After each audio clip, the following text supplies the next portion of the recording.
fired right up without a password, and the computer fired right up without a password, and Avery's heart skipped a beat.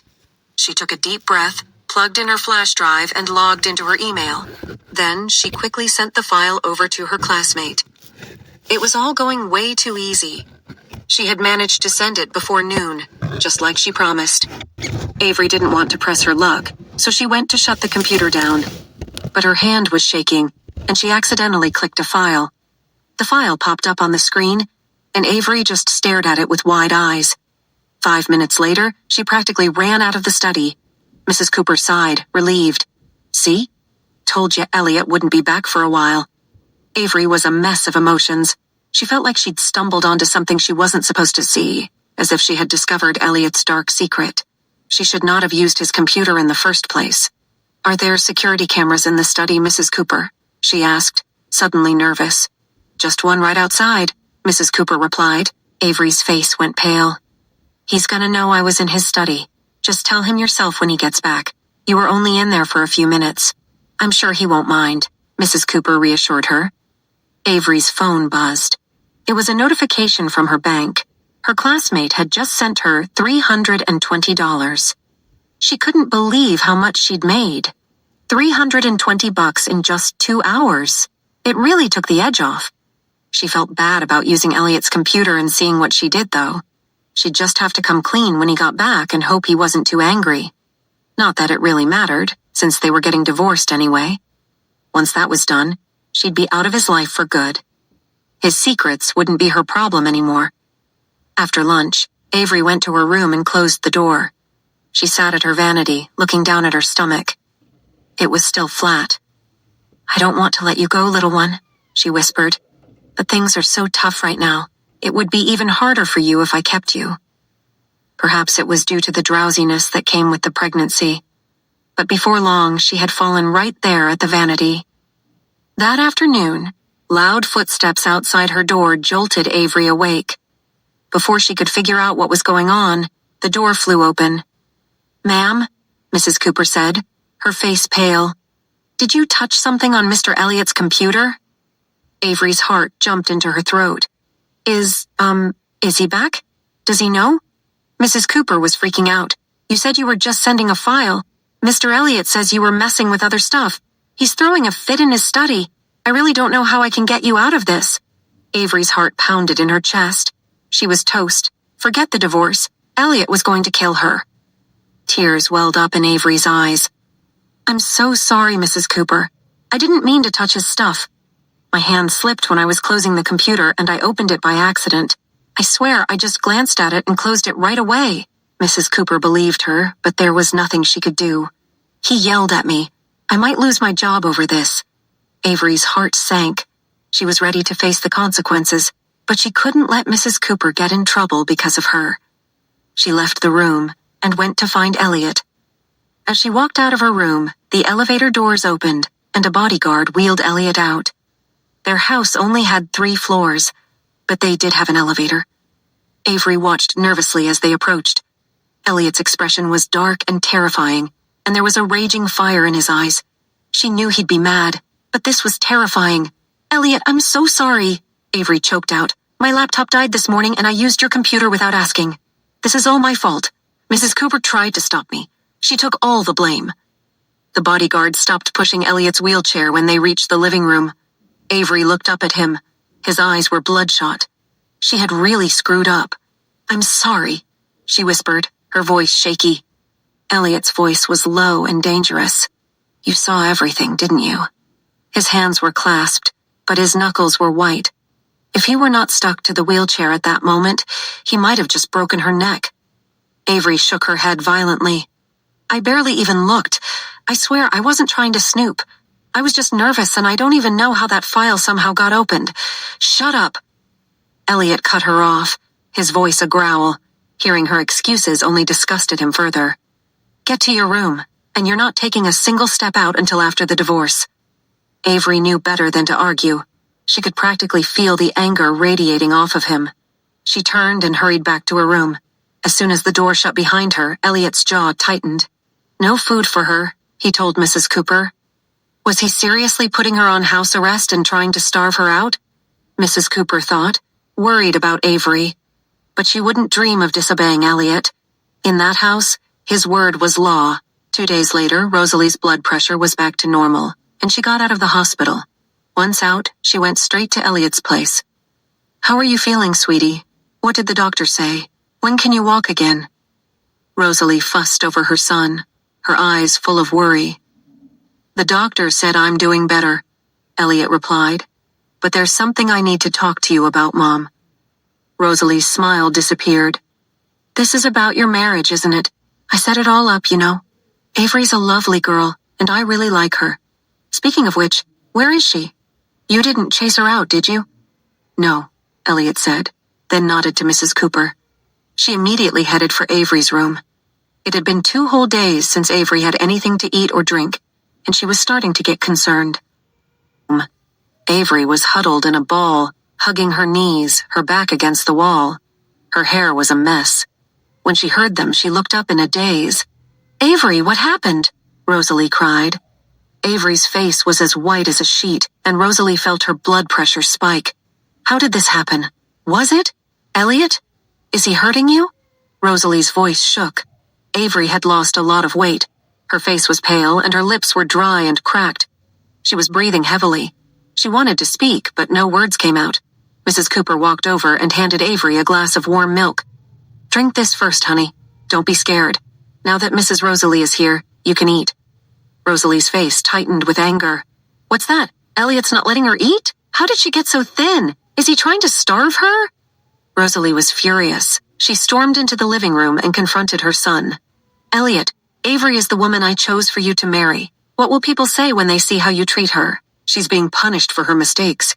If it wasn't for you, she would have been driven out of here long ago," Elliot said coldly. He figured 2 days without food was him being merciful compared to a broken bone. Avery had crossed a line, and he wasn't about to let her off easy. "Mistake? What did she do?" Rosalie demanded. As far as Rosalie was concerned, Avery was a smart, well-behaved young woman who knew better than to do something to upset Elliot on purpose. Elliot pressed his lips together, refusing to answer. "I know why you never wanted to get married and have kids," Rosalie said. "I know exactly what you're thinking, which is why I won't let you do this to her. Avery is a good woman. It's okay if you don't love her. You just have to stay married, even if it's just on paper." Rosalie's eyes welled up with tears. She was getting more and more worked up. Elliot was about to reply when he noticed how shaky his mother was. He gestured for his bodyguard to help her. "As long as I'm alive, you're not kicking Avery out. Divorce isn't out of the question. Just find some other girl you like. I will not allow you to be alone for the rest of your life," Rosalie said as the bodyguard helped her to the couch. She was getting dizzy and her chest felt tight. It was hard to breathe. Suddenly, Rosalie's eyes rolled back, and she slumped against the cushions. She had just been released from the hospital that morning, and now they were rushing her back. Elliot hadn't expected his mom to be so stubborn and so angry. He thought this whole thing with Avery would be easy, but it looked like there were going to be problems. Not only did he hate Avery, but he didn't want anything to do with women in general. There was no way he was going to find someone else just to get a divorce. In the guest room, Avery sipped her milk, feeling a little better. She had heard everything. Elliot hadn't said much, but he still managed to upset his mother so much that she fainted. Mrs. Cooper brought Avery a bowl of oatmeal. Then she picked up a brush and began combing Avery's tangled hair. "Did you hear that, honey? As long as Mrs. Rosalie is around, Elliot won't kick you out," said Mrs. Cooper. Avery hadn't eaten in 2 days. She was tired and weak, but one thing was clear. "I want a divorce," she said, her voice hoarse but firm. "Whether he wants it or not, I'm divorcing him." She couldn't stand another second in this nightmare. She never wanted to see that jerk Elliot again. "Don't worry, honey," Mrs. Cooper said awkwardly. "Eat your oatmeal. I'll see what's going on." At the door, Mrs. Cooper saw the bodyguard pushing Elliot in his wheelchair. "Avery isn't doing well right now, sir," she said quickly. Elliot's expression was as impassive as ever, but his eyes were ice cold. As Mrs. Cooper stepped aside, the bodyguard wheeled Elliot into the room. Avery's head shot up and their eyes met. It was as if there was the crackling of sparks in the air. "Let's get a divorce, Elliot. Avery said, putting down her bowl. She grabbed her suitcase and walked towards him. She had packed it 2 nights ago, ready to leave at a moment's notice. Go marry someone you actually like, she said, her voice stronger now. Elliot's eyes narrowed. You hate me that much? Don't you think you were in the wrong? I was wrong to use your computer, Avery said, trying to control her breathing. I've been punished, so we're even. Do you have the divorce papers? If not, I can get them. Seeing how desperate she was to get away from him, Elliot drawled. Did I say your punishment was over? Avery froze. It was like he had slapped her. Since being around me is so agonizing, you'll stay as Mrs. Foster. Elliot's tone left no room for argument. He wasn't asking. He was telling. We'll get divorced, just not right now, Elliot said before his bodyguard wheeled him out. Avery watched him go, gritting her teeth. Who was he to decide when they got divorced? Did he think she wouldn't find a way if he refused?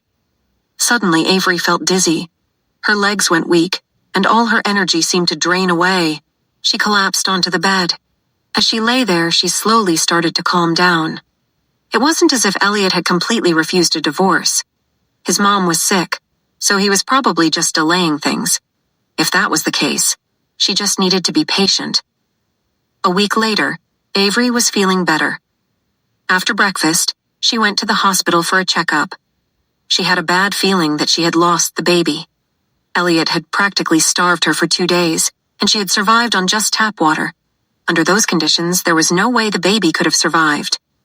At the hospital, the doctor ordered an ultrasound. Avery felt a wave of sadness wash over her during the scan. Doctor, is my baby gone? She asked quietly.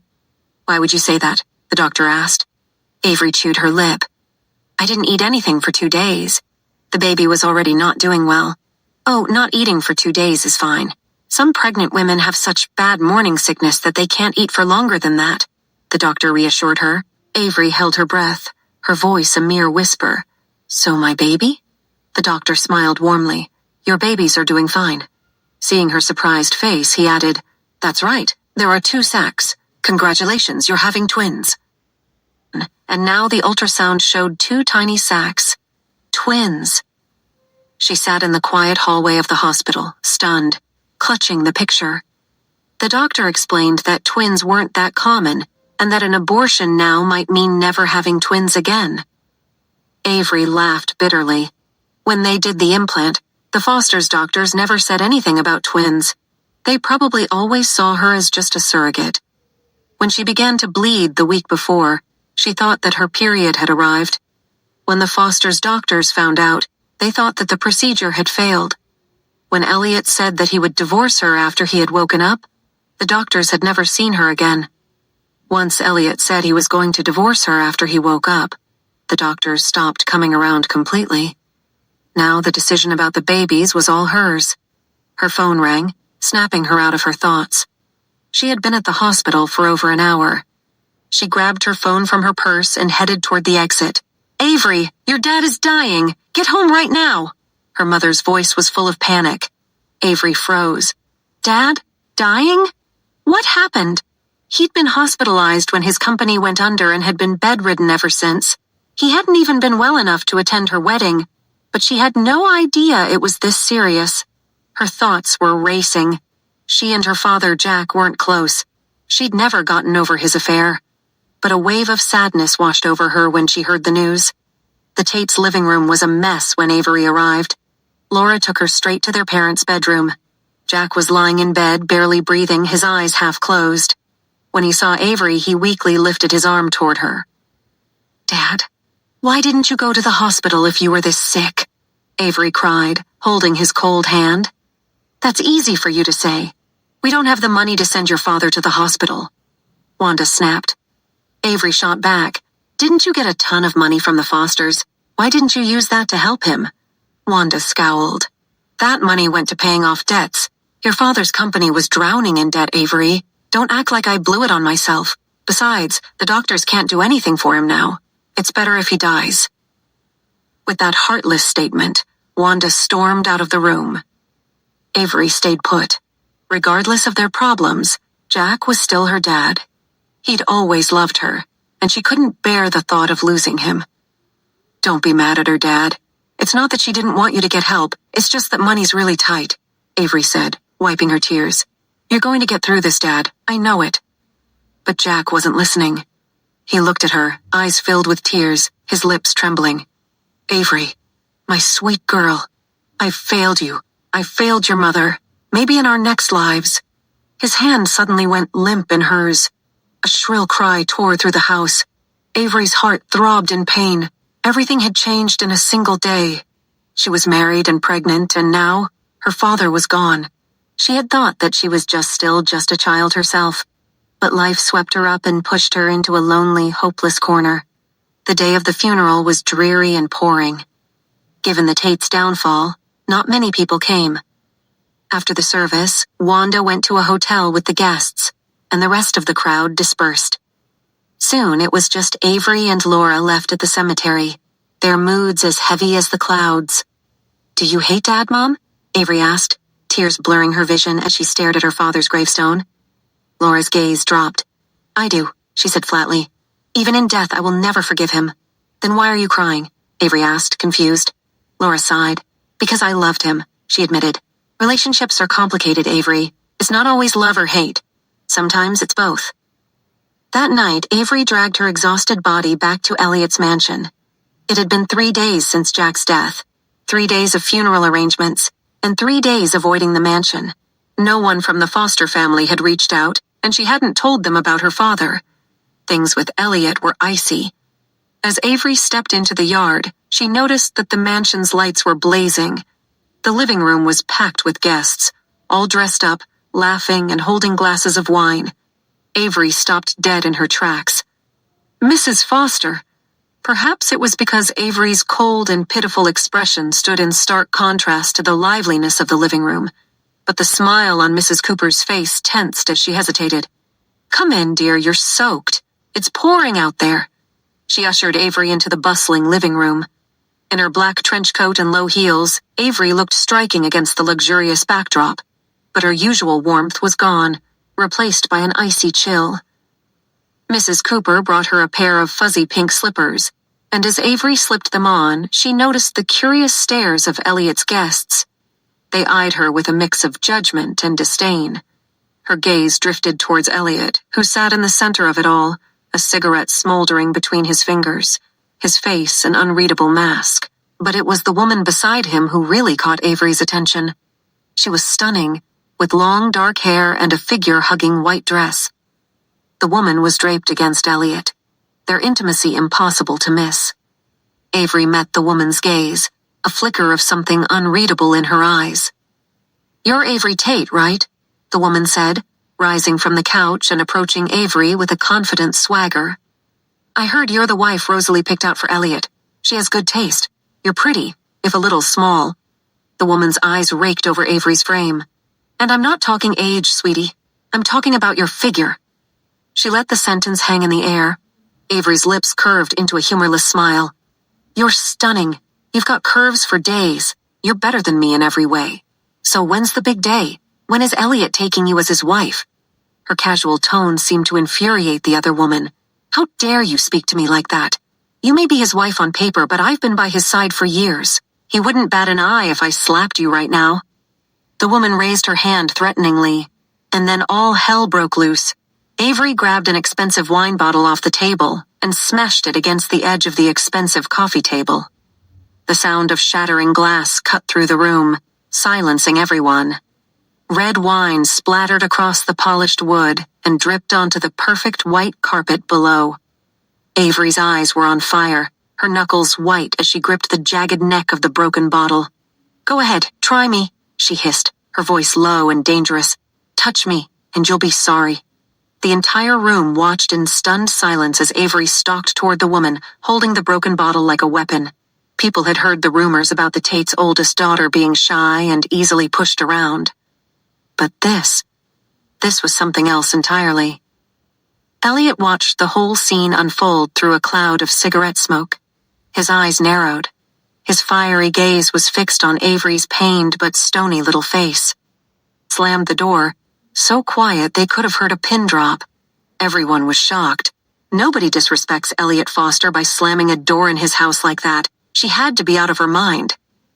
All eyes were on Elliot, waiting for his reaction. But he just sat there, cool as a cucumber, like nothing happened. Usually even the slightest noise would tick him off, but Avery slamming the door? The sound had rumbled through the house. Why wasn't he losing it? And what's more, the bottle Avery broke cost over $30,000. They hadn't even had a chance to taste it yet, but she just smashed it to pieces without a second thought. Hey, I heard her dad just died a couple of days ago. She's wearing black, probably coming straight from the funeral, someone whispered, breaking the tense silence. The woman in the white dress was Chelsea Tierney, a senior manager in Sterling Group's PR department. It was her birthday, and she'd invited some of Elliot's friends to his place to celebrate his recovery as well. The whole scene with Avery was a huge blow to her pride.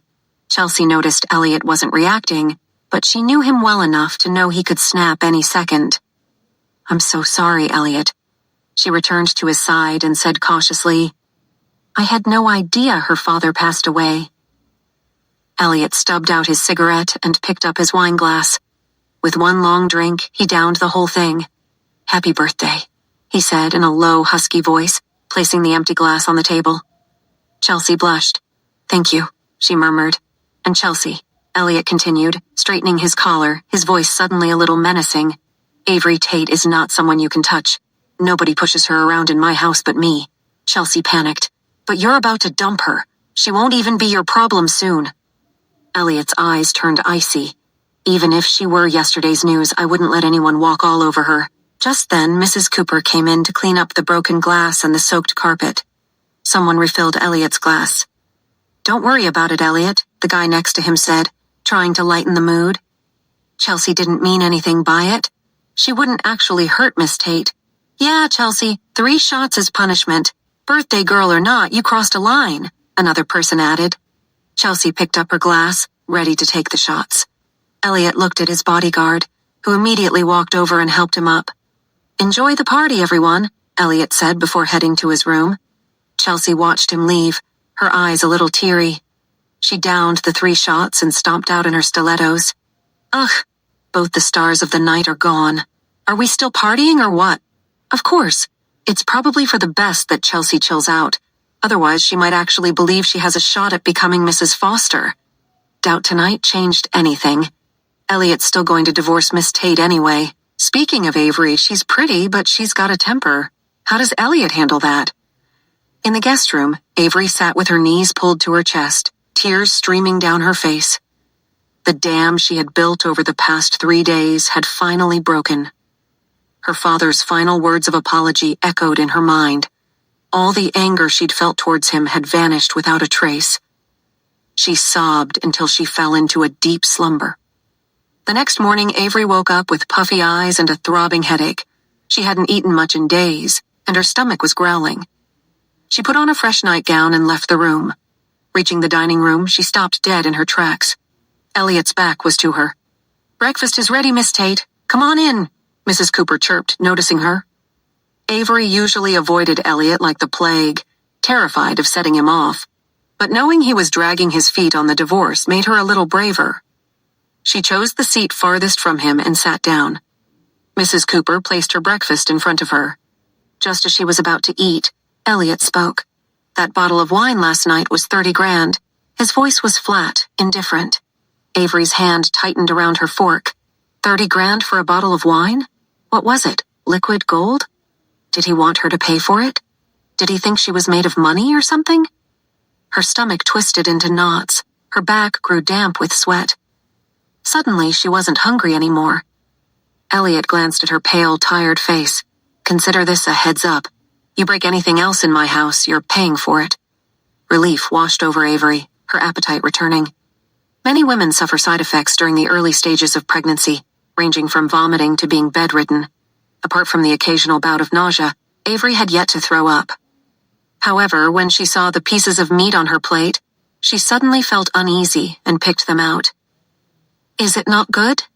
Mrs. Cooper asked anxiously when she saw Avery's behavior. Avery shook her head and said, I'm in the mood for some vegetarian food nowadays. All right, I'll keep that in mind, responded Mrs. Cooper quickly. After breakfast, Avery returned to her room and changed her clothes. Jack's lawyer had made an appointment to see her today. He didn't say what it was about, but she had an inkling. Once she was changed, she grabbed her purse and walked out of the room. Coincidentally, Elliot was also about to head out. He had a bodyguard to escort him and a chauffeur to drive him. Avery glanced at the time. She had agreed to meet the lawyer at 10 a.m., and it was already close to 9 in the morning. She took long strides as she walked out, having to walk 10 minutes to the place from where she could hail a cab. The rain the day before had caused the temperature to drop by a few degrees. Perhaps it was the cold wind, but Avery felt a surge of nausea after walking a short while. A silver luxury sedan drove out of the mansion and was about to speed up when the driver noticed Avery. "It looks like Mrs. Avery," the driver said as he slowed down the car. The driver had seen Avery walk out of the house, so he remembered what she was wearing. Elliot had his eyes shut, but suddenly opened them up upon hearing the driver's words. "It looks like Madame's throwing up, Mr. Foster," said the driver, who had a better view from his seat. Avery had been feeling pretty good about not getting sick due to pregnancy hormones. But now, she was totally regretting that second waffle. Clutching the trash can, she figured she'd head back inside and wash up. But when she turned around, she saw Elliot's car right there. The sun was practically bouncing off that fancy car of his. The driver had stopped next to her and rolled down the back window. Avery looked up and saw Elliot's deep, dark, cold eyes staring at her. She could feel herself turning beet red. Did he know something was up? She frowned and walked over to the car. I think I ate too much for breakfast," she mumbled. Between his fingers was a pack of tissue. Avery was taken aback but surprised herself by taking them. "Thanks," she mumbled, the warmth of his hand lingering on the tissues. Elliot quickly averted his gaze from her face and rolled up the window as the car sped off. At Tate Industries, it was a typical morning.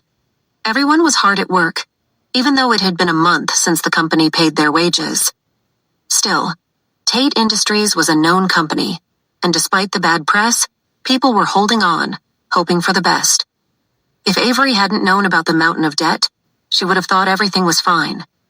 Sean Laughlin, the vice president, accompanied her to the meeting room. Inside, the lawyer got straight to the point. "Avery, I'm so sorry for your loss. Your dad wanted me to go over his will with you."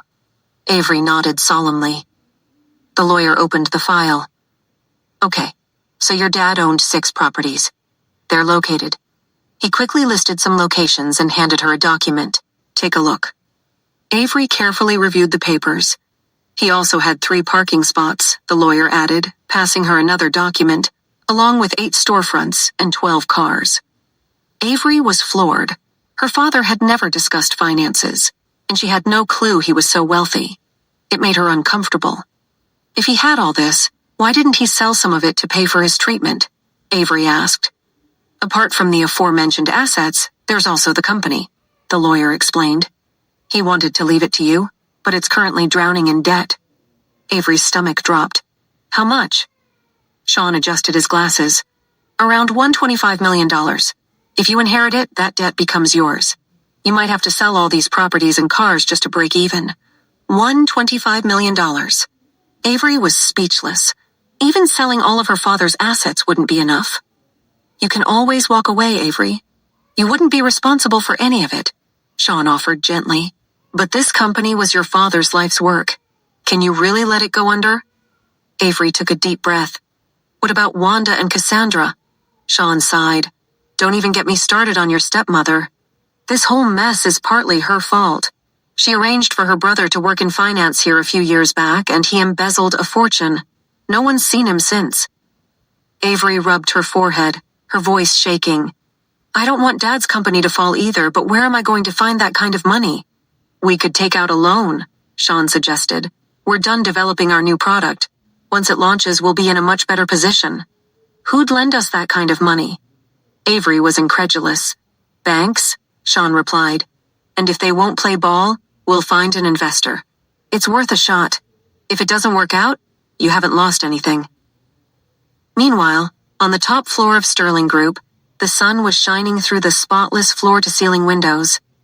Elliot sat in his office, with the light shining behind him. Chad, his assistant, handed him a document. Mr. Foster Tate Industries is currently in $120 million worth of debt. Jack Tate's wife and youngest daughter skipped town this morning.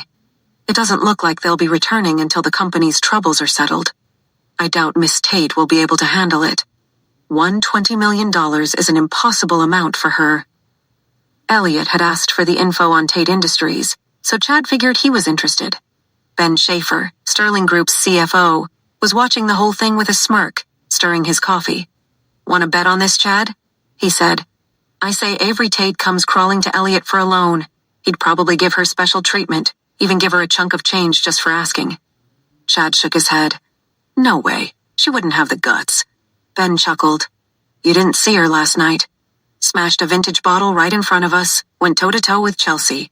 She may look sweet, but she's got more fight in her than Chelsea." "All right, you're on," Chad said. "What are we betting? I lose, I buy your coffee for a month. You lose, you're buying for the whole executive team. Deal?" "Deal." That afternoon, Avery was on the phone with every bank in town. Turns out, getting a loan wasn't as easy as Sean made it sound. 2 banks were already owed money by Tate Industries, and the others weren't exactly eager to hand over millions. "Avery, here's a detailed introduction to our new product. It's got serious potential. I'm setting up meetings with the managers at the other 2 banks. Dress your best. First impressions are everything," Sean said, handing her a fat file. "Why do I have to do that?" "What's wrong with how I look?" Avery asked. "You're not wearing makeup. You need to step it up. It's about respect in the business world," Sean replied. "Let me go over this product info first," Avery said. "All right. I'll get those meetings set up and let you know when," Sean said. Around dinner time, Chad had news. "Looks like neither of us won the bet," he said. "Avery's hasn't given up on the company. Also, she's having dinner tonight with the managers from River City Bank and Silver Linings Bank." Ben groaned. "Those guys are known for being giant handsy sleazebags. She's walking into a lion's den." College definitely didn't prepare her for this. Why wouldn't she just go to Elliot? They're still technically married, even if it's just in name. Does she think he's worse than those vultures? Chad snuck a look at Elliot. His expression was unreadable, but his eyes were ice cold. Even though it was just a technicality, Avery was still his wife. Seeing her with those guys would be a huge blow to Elliot's ego.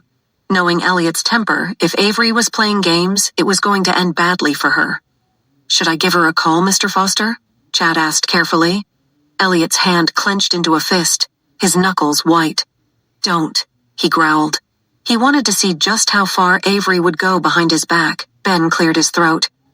"How about we grab a drink? My treat." But Elliot's face was a mask of rage. He slammed his laptop shut, spun his wheelchair around, and stormed out, his bodyguard right behind him.